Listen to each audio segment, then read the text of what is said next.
తమిళనాట కొత్త ప్రభుత్వం ఏర్పాటు విషయంలో టీవీకే చీఫ్ విజయ్కు అడ్డంకులు తొలగడం లేదు. వరుసగా రెండో రోజు గవర్నర్ రాజేంద్ర ఆర్లేకర్ నుంచి అనుమతి లభించలేదు.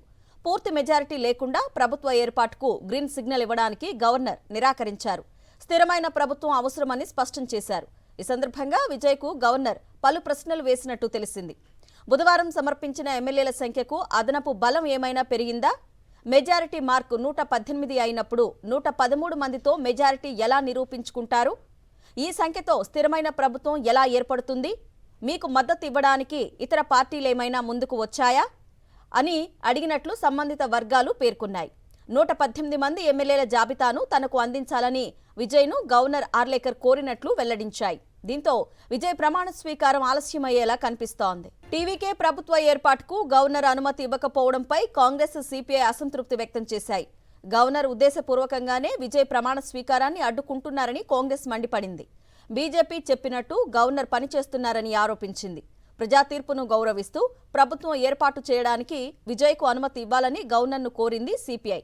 టీవీకేకు తొలుత అవకాశం ఇవ్వాలనే అభిప్రాయాన్ని డీఎంకే కూడా వ్యక్తం చేసింది. రైట్, ఇక ఇదే అంశానికి సంబంధించి పూర్తి సమాచారాన్ని మా ప్రతినిధి లోకేష్ అందిస్తారు. లోకేష్, చెప్పండి, తదుపరి విజయ్ కార్యాచరణ ఏ విధంగా ఉండబోయే అవకాశం ఉంది?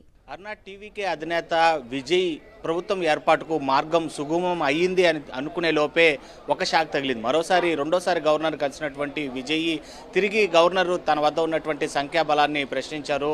అయితే మొన్న ఏదైతే సంఖ్యాబలము సమర్పించారు, 113 మంది స్థానాలు తమ వద్ద ఉన్నాయని చెప్పి ఇవాళ కూడా అదే స్థానాలను అక్కడ గవర్నర్ ముందు ఉంచడంతో కూడా ఇది సుస్థిరమైనటువంటి స్థానాలు కావు. సుస్థిరమైనటువంటి ప్రభుత్వం ఏర్పడాలంటే మ్యాజిక్ ఫిగర్ అయినటువంటి 118 స్థానాలు అవసరం. కాబట్టి ఈ స్థానాలతో అంటే 113 స్థానాలతో ప్రభుత్వం ఏర్పాటుకు అంగీకరించడం కుదరదు అని చెప్పి కూడా గవర్నర్ తేల్చి చెప్పినట్లుగా కూడా తెలుస్తుంది. దీంతో రెండోసారి విజయ్కి ప్రభుత్వ ఏర్పాటుకు ఒకంత అడ్డంకి ఏర్పడిందని కూడా తెలుస్తుంది. అయితే తమ బలం ఖచ్చితంగా ఉంది, సుస్థిరమైనటువంటి ప్రభుత్వమే ఏర్పాటు చేస్తాం, తమకు కావాల్సినటువంటి మద్దతుని కూడగడుతున్నాం. ఆ విధంగా కూడగడుతున్నటువంటి మద్దతుకు సంబంధించినటువంటి స్థానాలు కావచ్చు, ఆ పార్టీకి సంబంధించినటువంటి వివరాలు కావచ్చు తెలియపరచలేకున్నాము. ఎందుకంటే అది వన్స్ తెలియపరిస్తే వారి మీద ఒత్తిడి చెలరేగేటువంటి అవకాశాలు ఉంటాయి. కాబట్టి ఆ విధంగా మేము ముందుకెళ్లాలనుకుంటున్నాం. కాబట్టి అంగీకరించండి, ప్రమాణ స్వీకారానికి ప్రభుత్వ ఏర్పాటుకే అంగీకారం తెలిపితే ప్రమాణ స్వీకారం వన్స్ అయిపోయిన తర్వాత అసెంబ్లీ వేదికగా తమ బలాన్ని నిరూపించుకుంటాము అని చెప్పి కూడా విజయ్ గవర్నర్ దగ్గర అభ్యర్థించినట్లుగా కూడా తెలుస్తుంది. అయినప్పటికీ కూడా గవర్నరు ఈ విషయాన్ని న్యాయపరమైనటువంటి సలహాలు తీసుకొని చెబుతానంటూ కూడా విజయ్ని అక్కడి నుంచి పంపించి వేయడం జరిగింది. అయితే కొద్దిసేపటి క్రితమే టీవీకే వర్గాలకు అంటే విజయ్కు గవర్నర్ రాజ్భవన్ నుంచి కూడా కాల్ వెళ్ళినట్టుగా కూడా మనకు సమాచారం. అంగీకారము నిరాకరించినట్లుగా కూడా గవర్నరు తెలియజేయమని చెప్పినట్లుగా కూడా రాజ్భవన్ వర్గాలు టీవీకే అధినేత విజయ్కి ఫోన్ కాల్ ద్వారా తెలిపినట్లుగా కూడా తెలుస్తుంది. అయితే ఏది ఏమైనప్పటికీ కూడా విజయ్ ఇటు బలాన్ని చేకూర్చడంలో కూడా ఒకవైపు చర్చలు జరుపుతూ మద్దతులు కూడగడుతూ దాన్ని ఎక్కడా కూడా బహిర్గతం చేయకుండా రహస్యంగా ఉంచుకుంటున్నప్పటికీ కూడా ఆ సంఖ్యను ఖచ్చితంగా గవర్నర్ ముందు ఉంచేంత వరకు కూడా ఆయన అంగీకారం తెలిపేటువంటి పరిస్థితులు దాఖలాలు కనిపించడం లేదు. మరోవైపు గవర్నర్ తీరుపైన ఇటు కాంగ్రెస్తో పాటు వామపక్షాల్లో పార్టీ ఒకటైనటువంటి సిపిఐ కూడా ఒకంత ఆగ్రహం వ్యక్తం చేసినటువంటి పరిస్థితి.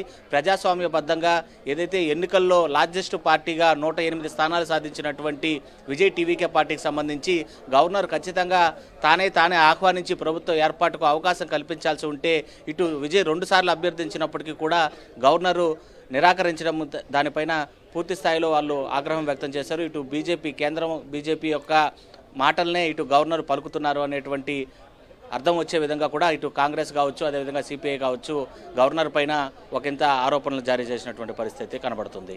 అరుణ, అయితే విజయ్ని కావాలని సీఎం కాకుండా అడ్డుకుంటున్నారని చెప్పేసి దీని వెనక బీజేపీ ఉందని చెప్పి ఆరోపణలు ప్రధానంగా వినిపిస్తున్నాయి.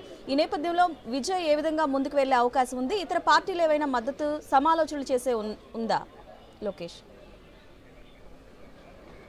ఖచ్చితంగా తను ప్రభుత్వ ఏర్పాటుకు కావాల్సినటువంటి మ్యాజిక్ ఫిగర్ కంటే మించి 1-2 స్థానాలు కూడా మద్దతు కూడగట్టే ప్రయత్నంలో విజయ్ ఉన్నారు. కాకపోతే అందుకు క్లారిటీగానే కూడా విజయ్ ఉన్నట్లుగా కూడా తెలుస్తుంది. ఆయన ఎక్కడ కూడా బహిర్గతం కావడం లేదు, బహిరంగంగా ఎక్కడ మీడియా ముఖంగా కూడా తెలియజెప్పడం లేదు. కానీ ఖచ్చితంగా తనకు కనుక అవకాశం ఇస్తే ప్రమాణ స్వీకారం అనంతరం కూడా అసెంబ్లీలో తన బలాన్ని చూపెట్టుకోగలుగుతాననేటువంటి ఒక భరోసా, ఒక విశ్వాసాన్ని గవర్నర్ ముందు ఉంచేటువంటి ప్రయత్నం చేశారు. గవర్నర్ని కన్విన్స్ చేసేటువంటి ప్రయత్నం కూడా చేశారు. అయినప్పటికీ గవర్నర్ కొంత సమయం తీసుకున్న తర్వాత తిరిగి రాజ్భవన్ నుండి గవర్నర్ వర్గాలు ఇటు టీవీకే అధినేతకు ఫోన్ కాల్ చేసి గవర్నర్ అనుమతి నిరాకరించారని చెప్పడంపై టీవీకే అధినేత విజయ్ ఒకంత విస్మయంకు గురయ్యారు. ఖచ్చితంగా నెక్స్ట్ ఏ స్టెప్ తీసుకోవాలనేటువంటి ఆలోచనలో ప్రస్తుతం విజయ్ ఉన్నట్లుగా కూడా తెలుస్తుంది. అంటే ఇప్పటికే తను కూడగట్టినటువంటి మద్దతుకు సంబంధించినటువంటి స్థానాలు, ఆ పార్టీకి సంబంధించినటువంటి వివరాలు, సంతకాల సేకరణతో తిరిగి మరోసారి గవర్నర్ను కలవనున్నారా, లేదా తన ముఖ్య అనుచరులైనటువంటి అంటే టీవీకే పార్టీకి సంబంధించినటువంటి ప్రధాన కార్యదర్శిని ఎవరైనా కూడా ఆ పత్రాలను ఇచ్చి పంపించేటువంటి ఛాన్సెస్ ఇవాళ సాయంత్రం వరకు ఉంటాయా లేదా అనేది కూడా వేచి చూడాల్సినటువంటి పరిస్థితులు నెలకొన్నాయి. Right Lokesh, thanks for the updates.